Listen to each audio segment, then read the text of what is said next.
Hi అండి. Today గుండె నిండా గుడిగంటలు ఎపిసోడ్ ఏం జరిగిందో చూద్దామా? నాన్న, నేను నీకే చెప్తాను, ఇంకెవరికి చెప్పాల్సిన అవసరం లేదు. నేను ఆ శివ కోసమే చేశాను, నేను మంచి కోసమే చేశాను నాన్న.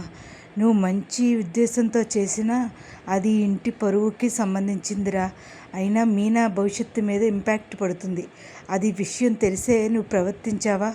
సర్లే, ఇంకెప్పుడు ఇలా చేయకు, సరేనా అని చెప్పేసి వెళ్ళిపోతారు. ఈ లోపల రవి, శృతి ఇద్దరూ కూడా రవి గబగబా రెడీ అవుతాడు. రవి అయితే, ఏంటి రవి ఎక్కడికి రెడీ అవుతున్నావు?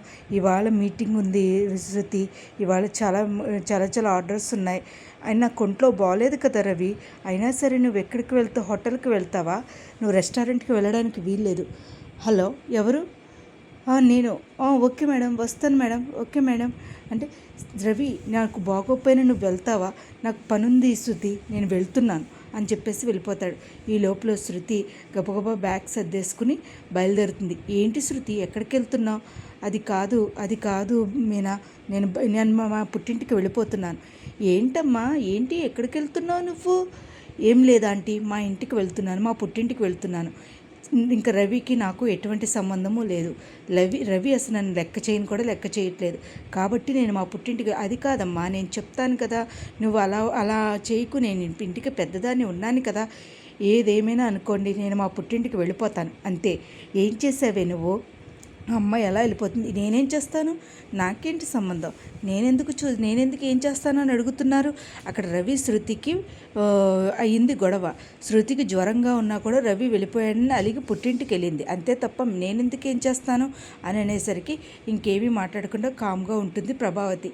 ఈ లోపల ఆ శృతి వెళ్ళిపోవడం చూసిన బాలు, ఏంటి డబ్బుడమా వెళ్ళిపోతుంది, రవి శృతికి ఏదో గొడవైందంటండి, అందుకని శృతి వెళ్ళిపోతుందండి.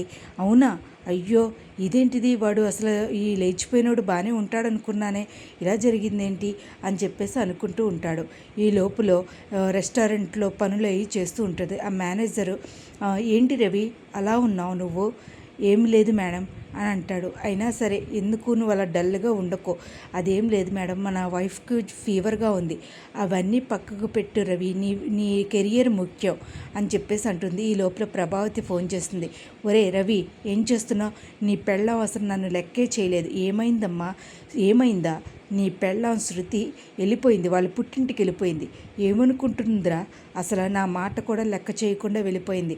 అసలు దాన్ని నువ్వేమీ పట్టించుకోవాల్సిన అవసరం లేదు. అదేంటమ్మా అలా మాట్లాడతావు? నాకు ఫీవర్గా ఉందంది. నేను సెలవు పెట్టి వద్దాం అనుకున్నాను, అయినా ఇలా చేయడం ఏంటి? అలా చేసే వాళ్ళకి పోనీలే అమ్మ, నేను వెళతాను. నువ్వెక్కడికి వెళ్తావురా? అలా వెళ్తే లోక్కువైపోతావు.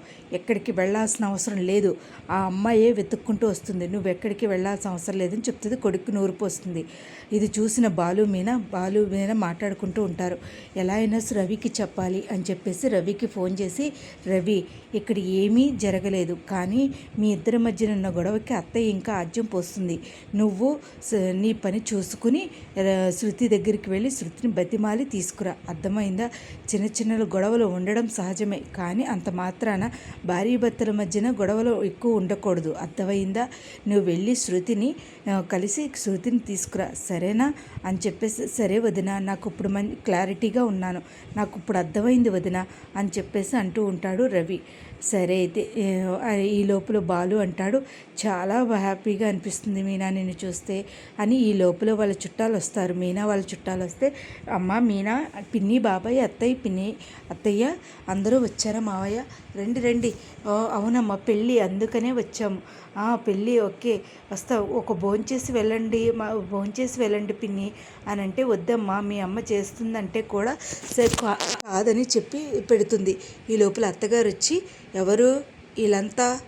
మా చుట్టాలే అత్తయ్య గారు అని అనేసరికి, నీ ఇంట్లో నీ పుట్టింటి నుంచి వచ్చి ఏమైనా పెడుతున్నావా?